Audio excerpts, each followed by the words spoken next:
नमस्कार। आपका बात 25 में स्वागत है। और बात 25 में हम एक बहुत ही बड़ी दुर्घटना जो 1985 में हुई थी, कनिष्का एयर बॉम्बिंग, जिसे कनाडा में बैठे हुए कुछ खालिस्तानी समर्थक आतंकवादियों ने, उनके साथियों ने, कहा जाता है कि पाकिस्तान और अन्य इसी तरह के लोगों की मदद से उसे अंजाम दिया था। 329 लोगों की जान चली गई थी। 268 उसमें कैनेडियन नागरिक थे, 24 भारतीय और 27 इंग्लैंड के थे, ब्रिटिश नागरिक थे। इसमें 20 या 22 का जो है वो क्रू था, वो भी शामिल था। तो ये एयर इंडिया का कनिष्का विमान था। कुषाण वंश के राजा के नाम पे इसका नामकरण था। और इसके होने से पहले कुछ घटनाएं हुई थी जिससे इस दुर्घटना को, और ये भी हमें याद रखना चाहिए कि 9/11 से पहले वर्ल्ड ट्रेड सेंटर की जो बॉम्बिंग थी, जो दोनों टावरों को प्लेन घुसा के उड़ा दिया गया था, उससे पहले ये सबसे बड़ी एविएशन की दुर्घटना थी जिसमें विमान का। लेकिन ये हुआ कैसे? तो इसमें तो जो भी जांच हुई है उससे ये पता लगा है कि इस दुर्घटना को रोका जा सकता था। लेकिन कनाडा की सरकार ने, वहाँ की एजेंसीज ने, वहाँ की पुलिस ने इस पे कोई काम नहीं किया, क्योंकि कनाडा की सरकार मजबूर थी शायद उस समय भी। यानी कि ये जो वोट बैंक पॉलिटिक्स है, ये प्रजातंत्रों में जो वोट बैंक पॉलिटिक्स है, एक बड़ा समूह अगर किसी मुद्दे पर सरकारों को झुकाने के लिए उसकी कार्रवाई करे, और वो बड़ा समूह है जिसमें बहुत सारे वोटर हैं, बहुत सारी सीट उनकी आ सकती है, तो इस तरह के उल्टे काम वो सरकारों से मजबूर करके करवाया जा सकता है। तो ये वोट बैंक पॉलिटिक्स, अगर ये 329 लोगों की जान गई है तो इसके पीछे अगर कोई है तो वोट बैंक पॉलिटिक्स है, जो कि कनाडा में चलती है। और ट्रूडो की पार्टी को कम मिले हैं 24 या 26 जो खालिस्तानी समर्थक हैं, उनके समर्थन से ये सरकार चल रही है। तो इन मौतों का जिम्मेदार अगर माना जाएगा तो कनाडा की ट्रूडो सरकार को और पहले की सरकारों को भी माना जाएगा। और उसके साथ में ये सेपरेटिस्ट जो हैं वो तो हैं ही। लेकिन खालिस्तान का झंझट शुरू कैसे हुआ था?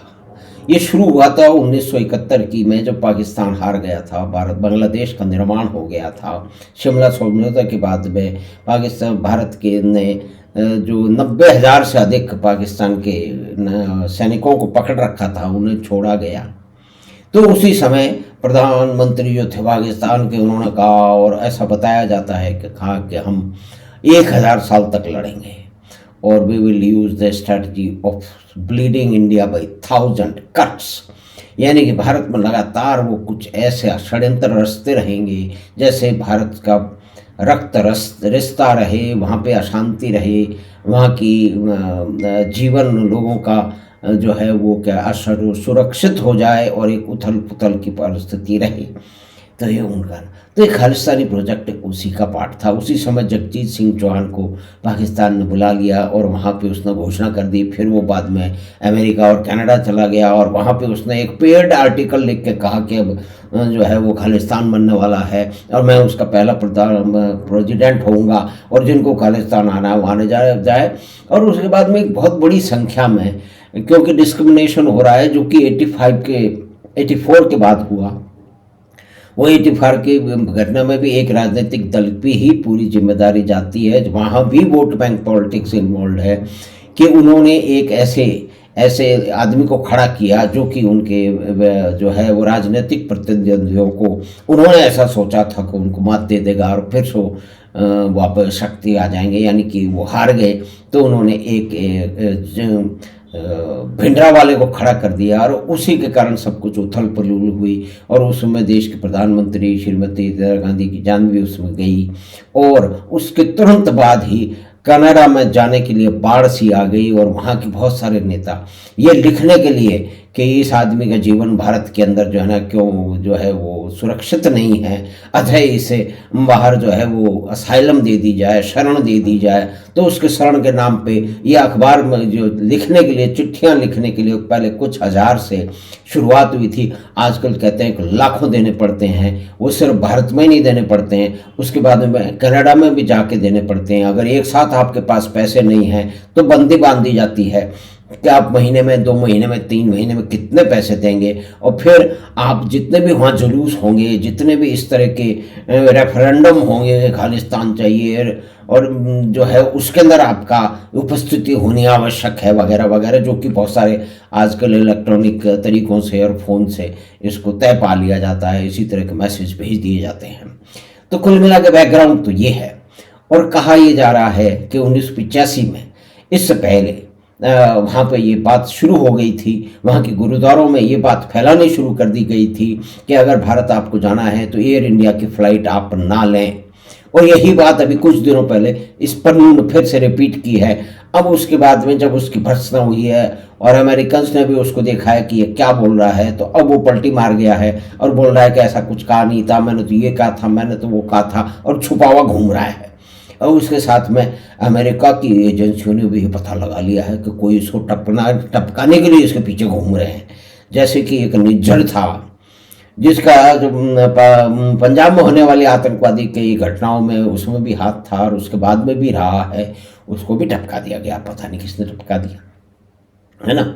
क्योंकि देखिए इनके पास में बहुत धन आ रहा था, बहुत इनको राजनीतिक संरक्षण मिला हुआ था। तो ये कन्नडे जा करके जो पंजाब में जो काम करने वाला जो एक व्यक्ति था वो बहुत बड़ा लीडर बन गया, एक गुरुद्वारा वो चला रहा था, कितना पैसा और धन आ रहा था। तो इस तरह के जो व्यक्ति होते हैं इनके बहुत सारे दुश्मन अपने आप ही खड़े हो जाते हैं, कई तरह के दुश्मन होते हैं। तो क्या पता कौन टपका गया। तो इसी तरह इस पन्नू के भी कई दुश्मन होंगे और पन्नू के भी दुश्मन होंगे, तो वो पन्नू को भी टपकाने का प्रयास किया जा रहा है। तो कौन कर रहा है हमें क्या पता। जब आगे जब बातें खुलेंगी तब हम इस पर बात करेंगे। लेकिन मुख्य बात यह है कि डेमोक्रेसी में एक बड़े वोट बैंक द्वारा बड़ी दादागिरी और उसके साथ में होने वाले जो नुकसान है वो कनिष्क का बॉम्बिंग जो है उसमें है। और भारत में भी जो खालिस्तान आंदोलन को एक गति मिली थी और बाद में बहुत बड़ा हुआ था, उसमें भी वोट बैंक की पॉलिटिक्स इन्वॉल्व है। तो दोनों जगह इन्वॉल्व है। तो 1985 में इसे रोका जा सकता था, लेकिन कनाडा की सरकार ने, वहाँ की पुलिस ने, इन्वेस्टिगेशन एजेंसीज ने इस पर ध्यान नहीं दिया और इस प्रकार से बम की प्रैक्टिस भी की गई, वो भी मालूम था। कुछ अपराधियों ने पुलिस के सामने जाके उन्होंने बताया कि इस तरह की कोई घटना हो रही है। बहुत सारे लोग जो किसी न किसी रूप में शायद खालिस्तान का जो है वो उसका विरोध भी करते थे और कुछ उसके समर्थक भी थे, उन लोगों ने भी जाके बताया कि साहब कुछ बहुत बड़ा होने वाला है और ये कनिष्क जो है एयर इंडिया को ना यूज करने की जो बात है इसके अंदर क्या कुछ है आप देखिए समझिए। लेकिन कुछ देखा समझा नहीं गया वोट बैंक के चक्कर में और 329 लोगों की जान 1985 में चली गई। ये एयर इंडिया का कनिष्क का विमान जो टोरंटो से उड़ा था, उसको लंदन, दिल्ली होते हुए बम्बई तक की यात्रा करनी थी। 24 भारतीय इसमें मारे गए और 27 ब्रिटिश नागरिक भी मारे गए। और उसी तरह की बात ये पन्नू दोबारा कह रहा है। तो आगे किस तरह से बात होगी हमने एक याद किया, एक ही बहुत बड़ी दुर्घटना को विच वॉज प्रिवेंटेबल, यानी कि ये दुर्घटना बच सकती थी, इसको रोका जा सकता था। लेकिन वोट बैंक के चक्कर में सरकारें जिस तरह से एक अग्रेसिव ग्रुप के साथ चली जाती हैं, उनकी बात मानना शुरू कर देती हैं, उसका एक उदाहरण है और भारत में भी इसके उदाहरण है। तो हमें आशा है कि छोटी सी बातचीत आपको पसंद आई होगी। तो आप चैनल बात 25 को सब्सक्राइब करें और लिंक अपने मित्रों और परिवार के साथ साझा करें। हम आपसे फिर मिलेंगे बात 25 की अगली बात में। धन्यवाद, नमस्कार।